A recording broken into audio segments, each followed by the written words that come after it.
I just pulled up to one of my bee yards here in Tampa at a farm, and big old buck just jumped out of the field and ran, 15 yards in front of my truck into the woods. So it got me pretty pumped up. I'm actually going to be going and filling my feeder at my property after this, and then maybe doing a little scouting on a management area that I'm going to be archery hunting. So that buck definitely got me in the mood for hunting season, which is coming up. So today I'm going to do an episode on archery hunting, and specifically hunting the quota permits in Florida public land. So stay tuned. We're going to dive into it a little bit. I'm going to share with you my strategy for hunting quota permits in Florida. I might have a change of plans here today as far as filling the feeder. I just got up to my property, and driving up here, I've never seen it flooded so much in this area, and so I have a feeling it's going to be really flooded. One of the nice things here is at the back of my property I have a sink with a cave, and it'll literally suck water out like a toilet when it does get really flooded. There's been days where I've had to take a canoe back there, 35 feet of water, and I come back the next week and it's bone dry. But I saw water flowing out of the golf course like a river next to me, and so I have a feeling it's going to be up pretty high. I don't think I'm going to be able to get to the feeder. Somebody's shooting around here. But I'm going to take a look, see how the flooding is, and then if it is flooded, I'm just going to go to the management area and do a little scouting around. Holy cow. Yeah, that's probably the highest I've seen it. Mosquitoes are bad too. So yeah, we're completely flooded. I see bee boxes floating around. See if I can get over here, get a look at this shelter. Oh wow, yeah, it's bad. It's up over the deck. What a mess. What a mess. That's crazy. So yeah, there's nothing I can do here today. This whole property's underwater back here. I have to come back when this water subsides. While I'm out here doing a little scouting at the wildlife management area that I'm going to be archery hunting at, it's one I pulled a quota permit for, and wanted to talk a little bit about quota permits here in Florida. A lot of the wildlife management areas require quota permits to be drawn to be able to hunt them. And it's a lottery system that you apply for whatever hunts you want to apply for. I think you can apply for up to 5 hunts. In each division there's archery, muzzleloader, and general gun, and then a few others. But those are the ones I usually apply for. And then if you pull the quota permit, you get to hunt it. If you don't pull it, you can't hunt the hunt that requires a quota permit. And a lot of the management areas do require quota permits these days. This one I'm hunting at right now used to just be the first 9 days you needed one for the archery hunt, and now they require a quota permit for each of the 3 weeks of hunts they do here for archery. And so a lot of areas, if you don't have one, you just can't hunt them. And so I wanted to talk a little bit about my strategy for hunting management areas here in Florida with the quota permit system. And one way you can do it is you can put in for the units that are harder to get. They have fewer quota permits available. Some have as few as 10 permits per hunt, and so those are ones that a lot of people are putting in for. And obviously with so few permits drawn, you have a very low chance of getting one. And then in Florida there's a preference point system, that the more preference points you accrue, the better chance you get of pulling the permit. Your name gets entered in the drawing more times. And so if you put in for a hunt and you don't pull anything, you get a preference point. And then those add up over the years. Also, if you pull a hunt and then return it and don't use it, you get a preference point for returning hunts as well. And so one way of going about it, you can just save up a bunch of preference points and keep putting in for the really hard to get ones, and eventually you'll get it, and hunt an area that has less pressure. And those are usually pretty good hunts. What I like to do is I like just to put in for the ones that have a lot of quota permits. Usually they're the bigger units. They're a lot more pressured. Some of them will have 200 to 400 quota permits drawn per hunt. And so there's a lot more people, but you have a lot better chance of getting drawn and getting that hunt. And the reason I like those is because it allows me to hunt a particular management area consistently and get to know it well. And if I'm just putting in for really hard to get ones, the chances of me actually hunting there are not very good. And so it might be once every 5 years or something I actually get to hunt an area. So I've found for myself personally, I just focus on these bigger management areas. This one I'm at now, as always, I never say the names of the management areas, but if you do your homework, you'll probably figure it out. But this is a big management area. I think it's over 50,000 acres. Everybody knows about it. Just about everybody hunts it.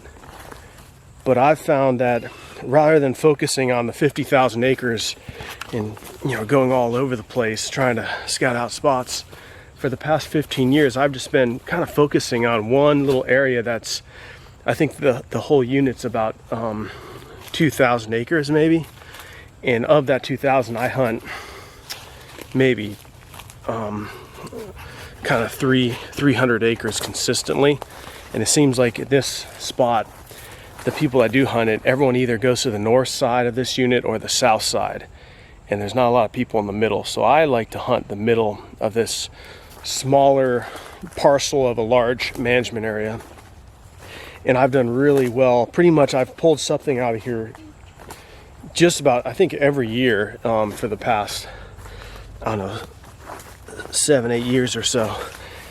Me and my younger brother Johnny hunt this spot a lot, and he's done really well, as really good here as well.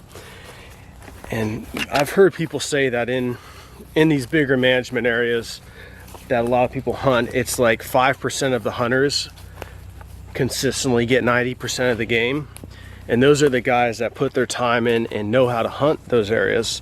And so just because an area is heavily hunted and has a lot of pressure doesn't mean there's not opportunity to learn how to hunt it and have really good hunts. A few years ago I actually pulled a really hard to get archery hunt that I just put in for the fun of it, and it's not too far from this spot. I was staying at my property, which is just about a mile from this spot, so that's one of the reasons I like to hunt this spot. But I had hunted that a few days, and it's a hard one. I had to get a mountain bike and go way back, and I just wasn't seeing a lot. I had one deer, a 5-point, and it has to be a 3-point on each side to be able to shoot it, but it was just a small 5-point, and I was out there by myself probably 8 miles back with a mountain bike, and I just didn't want to go through the work of having to drag that thing out. So I ended up coming back to this unit and hunted here while I had the quota permit for there, and I was hunting as my brother's guest because he was here, and I shot a nice buck. And so for me, it was kind of eye-opening that while I had a really hard to get quota permit for a desirable unit, I actually ended up doing better right here where a lot of people hunt, and it's not a secret spot at all. And so that's been my strategy. It's just I like hunting some of the bigger management areas, names that people laugh at and kind of have a bad reputation for being overhunted. But I found if you put the time in, you can find those little pockets in these big units that are either overlooked or just the animals feel safe in, and you find that little honey hole. And so it does take a lot of time. I've been tromping through these woods for the past 15 years or so. And one of the things I like about this unit is there are hogs here as well. And the small game season is a lot of fun. And so that comes in like January, February here. And so what I like doing is I'll just tromp around here with a shotgun during small game, and it's really allowed me to get to know this area without boogering it up, because by the time hunting season comes in, my scent's long gone out of there from small game. But it's been definitely been my favorite place to hunt. And so I'm looking forward to getting back here. This one, it's a later season. The archery comes in November, and so it's kind of coincides with the rut. And another thing is with hunting management areas, for me, archery is my absolute favorite. And the reason is there's a lot fewer people that hunt archery than gun hunting.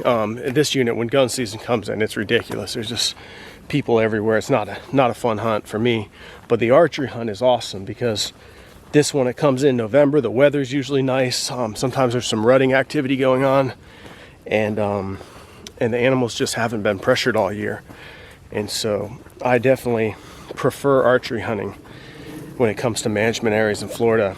And then there's other units, like there's another one that I hunt, archery, and I enjoy it, but it's a big unit that come gun season, everyone's dog hunting and it's just ridiculous out there. But there's very, very, very few people that archery hunt it. So you get out there in archery season and there's game everywhere, and there's not a lot of pressure at all. And so if you can learn to shoot a bow well and get into archery hunting, I think you definitely have a leg up on others when it comes to hunting public land in Florida and with the quota permit system. So archery is what I focus on. I do the muzzleloader, I do the gun hunts as well, but archery is really my favorite. And the cool thing about that is so many of these units have different times for the season. And so there's some in my region that open up in September for archery, some that open up in October, and then this one opens in November. And then there's even one that I've pulled a permit for once that opens in February. And so archery hunting, you have a lot of opportunities here in Florida with the public land. So right now I'm coming up on the area that I want to hunt this year. And this is just it's a really old logging trail, and it's so overgrown where it comes off the main trail. Not many people even know it's here. And then as you can see, there's a bunch of old rubs here from last year on all these trees right in the trail. There was a scrape right up around the corner on this trail last year. And so this is a spot that just seems to be a good zone when the rut comes in. Kind of a travel corridor. And actually one year I was up this pine tree right in front of me here, this real straight pine tree right on the edge of the trail. I was up in it and shot a nice 6-point that came. There were bucks chasing does back over here, and one of the bucks came right across this road and stopped it and got it with my bow. Found it right back in these woods over here to my left. So last year I was sitting on the ground here archery hunting on this old fallen down stump. I was trying to get one off the ground, and I had deer blowing at me from all around, and actually saw some deer back over here, but they ended up winding me. My wind was swirling. So what I want to do is kind of try to figure out a good tree to put a lock on that I can cover this trail and these woods back here that open up pretty nice. There's a fresh deer track there. Looks like a little buck walking down this trail. Pig track also on the same trail. And that's the nice thing about this spot. There's quite a few deer and pigs all in the same area, so you never know what you're going to get an opportunity at. Been a lot of rain, so anything I'm seeing is really fresh. Well, that does it for me today. I'm gonna get heading back home, but I had fun getting out here in the woods and tromping around, doing a little scouting, seeing some deer tracks. And I hope what I shared about my strategy for hunting the quota permit system here on public land in Florida was helpful to you guys. And didn't get to do everything I wanted to do. I'm gonna have to come back when the water goes down to my property and check on my feeder and camera. But it was a pretty good day, and hope you guys are getting amped up for hunting season. It'll be here before we know it. And remember, hit that like button and subscribe.